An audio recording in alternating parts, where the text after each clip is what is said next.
This Torah class is brought to you by TorahAnytime.com.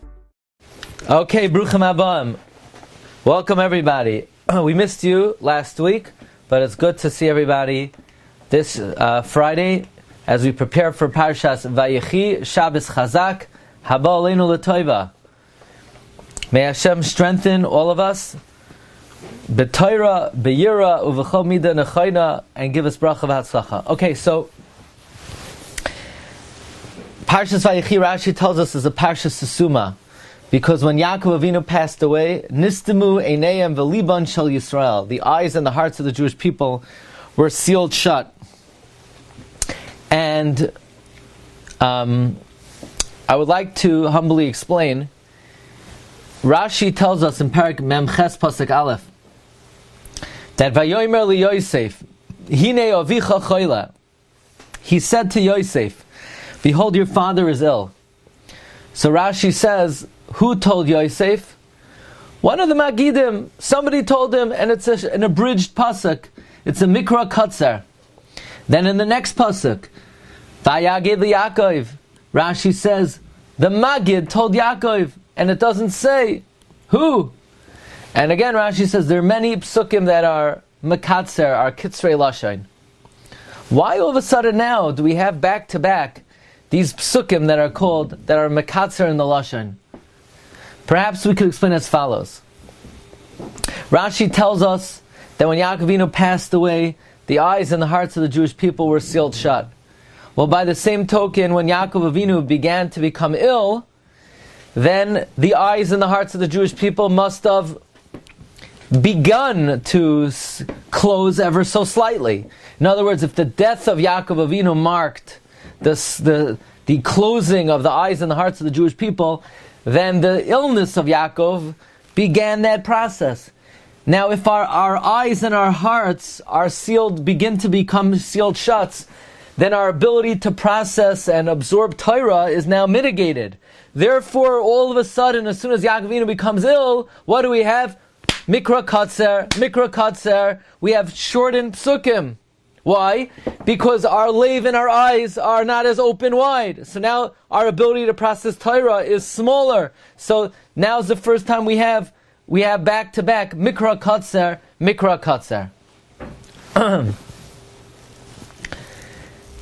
Here's a good one. I think this is a bracha. I thought of this on the plane coming home Monday night. We give our children a bracha, Yesimcha Elokim Ephraim v'Menashe, and many wonder, why like Ephraim and Menashe? Why not Reuven and Shimon? And why not Yehuda?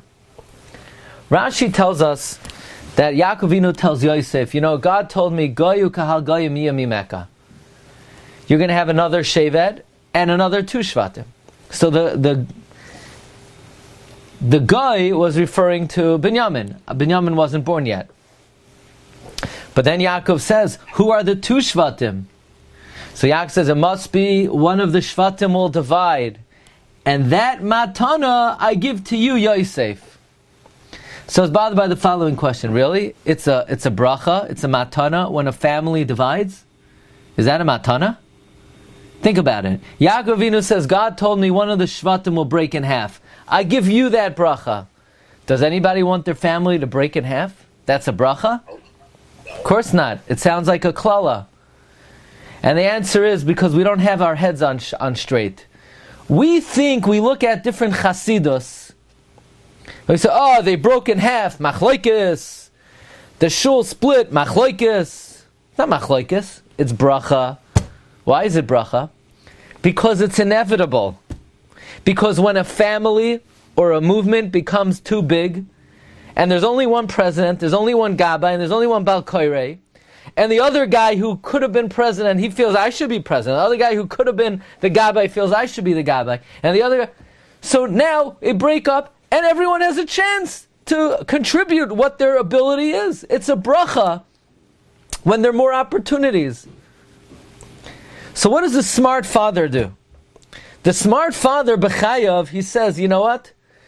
You'll be the Rebbe in Muncie, and you'll be the Rebbe in Bnei Brak, and you'll be the Rebbe here. And he gives, instead of being a machlokes, many times in history, when somebody wanted power and he had to break away, they started a new religion. You had that many times. In the times of the Gaonim, there was a certain Gaon who couldn't have power, so he veered off and he made his own movement. But it wasn't Judaism. So, in a way, even though we think it's always machloikis when there's a split, it's not machloikis. It's inevitable. It's human nature. It happens. The shul gets too big. Of course it's going to split. But the matana is when both groups are under the umbrella of Klal Yisrael, as opposed to if one of them breaks off and leaves the fold. So Yaakov Avinu says like this. He says, I know one of the Shvatim will break in half. It's not a klala, it's a bracha, that they'll become so big, they're going to need to have their own entity. I give you that bracha, Yosef. It's a bracha. But it has to be that they're both machane, they're all part of the machane Yisrael. They're all b'shem Yisrael Yechuneh. Maybe that's why in the Golus we give the bracha, Yisimcha Leikim K'Ephraim V'Chimenashe. We don't have the power and the institution to have everybody under the same banner. It's not happening. It's not realistic. The bracha is, but everyone should be Ephraim and Menashe mi b'nei Yaakov. Everyone should be part of Klal Yisrael. Anyway, I think the wording of Rashi is a real eye-opener. The lashon of Rashi is, Oisa matana ani noisein lecha. That gift I give to you. It's a gift. When the entity is too big to be one entity, it's a gift. It's the gift of bracha. Fine. Next, this is I think, a very nice way of reading the pasuk. Yaakov Avinu calls his sons. He says, Hey asvu ve'agida lachem eis asher yikra eschem be'achris hayomim hi kavtzu v'shimu b'nei Yaakov. He says, gather and I'll tell you what will happen to you in the end of days. Hi kavtzu. Meaning, you want to know when Mashiach is coming? The answer is, hi kavtzu. You need to be ma'ached yourselves. You need to gather together. Because Mashiach is held up by the sinas chinam of the brothers to Yosef, of the sinas chinam that destroyed the second base. So if you want to know, Eis asher yikra eschem, you want to know when the end of days will come? Hi kavtzu. The answer is gathered together. I think this is alluded to in the Sefer Siach Yitzchak of Rabbi Yitzchak Isaac Chavar. Okay, next. Who did Yaakov Avinu suspect killed Yosef? I never really realized this. It's open in Rashi. Who did Yaakov think? I thought that Yaakov didn't suspect anybody killed Yosef. He thought Yosef was eaten by a wild animal. Yaakov thought Yehuda killed Yosef. Really? Who says that? Rashi. Rashi says it. Where does Rashi say that?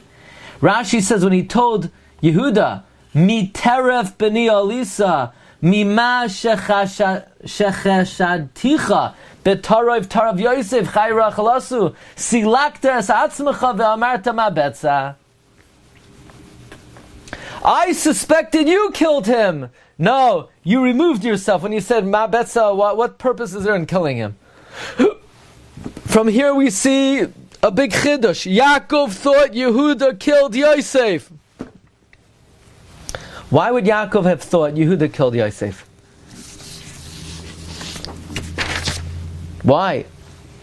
Very pashut. According to the Shlah, we said over so many times that the brothers paskined Yosef was a moired b'malchus. Yosef was rebelling against the Malchus Yehuda, the Malchus Beis David. So Yehuda's the Melech. So Yosef is being moired b'Yehuda. So who's responsible to make sure that there are no rebels? Yehuda. That's why Yaakov suspected it was Yehuda. Okay, this is a thought that occurred to me, but it's not really on the Parsha, but I put it on the sheet anyway. You know, when Shimon saw that Yosef was coming in Parshas Vayechi, he said, Hine bal hachaloimois halozeba. The master of dreams is coming. He said it sarcastically. But when you say words in this world, it has an effect. it leaves an impression. It is poyal. V'chein haya, and that actually happened, because who became the master of all dreams? Who interpreted the Sar HaMashkim, the Sar HaOifim, Paroi, Yosef? So Shimon thought he was sarcastic. Yeah, but Shimon's a tzaddik. When a tzaddik says something, it's poyal. He said he's the Baal HaChaloimos. V'kach hava. Yosef became the Baal HaChaloimos. Okay, this is Oyam V'Noira.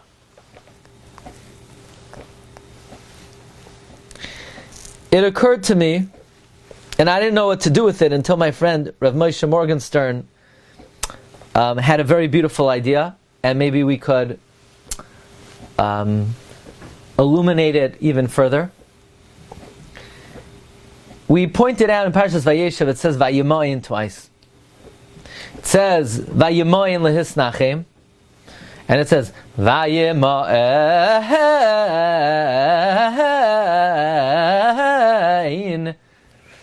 So he brought an idea that because Yaakov Avinu refused to give up on Yosef, he refused to be consoled. He kept on thinking about him. Therefore, Yosef thought about his father, Kamayim Panim al Panim. And that is why the image of Yaakov Avinu appeared to Yosef at that trying moment. Because when a father is always thinking about his child, and in the heart of the father, the memory and the image and the possibility of productivity and success is in the heart of the father. When the parent never gives hope on the child is empowered to pass every test in life, and that is how Yosef overcame. So there's a third Vayemoin in Sefer Bereshis. Yosef says to Yaakov, Lo yichein avi, ki zeh ha-bechar, sim yimincha alav. Menashe is a bechar. Vayemoin! Yaakov refused. Is there a connection between that Vayemoin and the other Vayemoins? And I would humbly suggest there's a very strong connection. You know what that connection is? Because Yaakov Avinu, he tells Yosef, where did you get these kids from? Hayuladim Me Eila lach. Rashi says, I try to give them a bracha, but I see Yeravam, Yehu, Achav. Who are these kids? How did you have children that have such rotten descendants? Mi Eila. And Yosef turns to his father and he says, Tata, why are you putting your right hand in Ephraim? No, Menashe is a bechar. But Yaakov says, Vayemoin. Nah, I'm not giving up on Ephraim. I'm not going to give up on Ephraim. Yes, I see Achav and I see Yeravam. But now I don't give up on him. You know, Taka, who's going to come from him? Yehoshua ben Nun is going to come from him. So Yaakov Avinu not only was Vayemoin on Yosef, his son, Yaakov Avinu was Vayemoin on his descendants. That's the attitude a parent has to have about their children, their grandchildren, their descendants. Vayemoin. Never give up hope on their possibility for greatness. Despite the fact that right now all you see is Achav and Yeravam, still Vayemoin. You adamantly refuse to think of them that way. Perhaps, though, we could add, and my friend Rav Moshe Morgenstern pointed out that, the Shalsheles is really 3 generations. The Torah emphasizes at the end of Vayechi, Gam Machir Ben Menashe Yuladu al Birkei Yosef. Why is the Torah referencing that Yosef was zoicha to see grandchildren? Isn't that interesting? That's how Sefer Bereshis ends. Gam Machir Ben Menashe Yuladu al Birkei Yosef. And the Sefer even mentions Vayar Yosef avam b'nei Shileshim 3. Why does the Torah emphasize? You know why? Gam b'nei Machir. The answer is because Yosef You thought you were doing an innocuous act of Vayemoin. Okay, you overcame Eishes Paitifera. No! Shalshelas! You're going to see Doirei. So you're going to see B'nei Shileshim from that. That's not an innocuous act of Vayemoin. Gam Vayar Yosef le'Ephraim B'nei Shileshim. Gam B'nei Machir ben Menashe Yuldu Aberke Yosef. In the Zechus of the Vayemoin, Yosef Taka was Zoicha to the Shalshelas that came from him. Okay, so that are some ideas on Parshas Vayechi, and I want to tell you another one, but I'm going to make another clip out of it because it's, I think, worthy of that. You've just experienced another Torah class brought to you by TorahAnytime.com.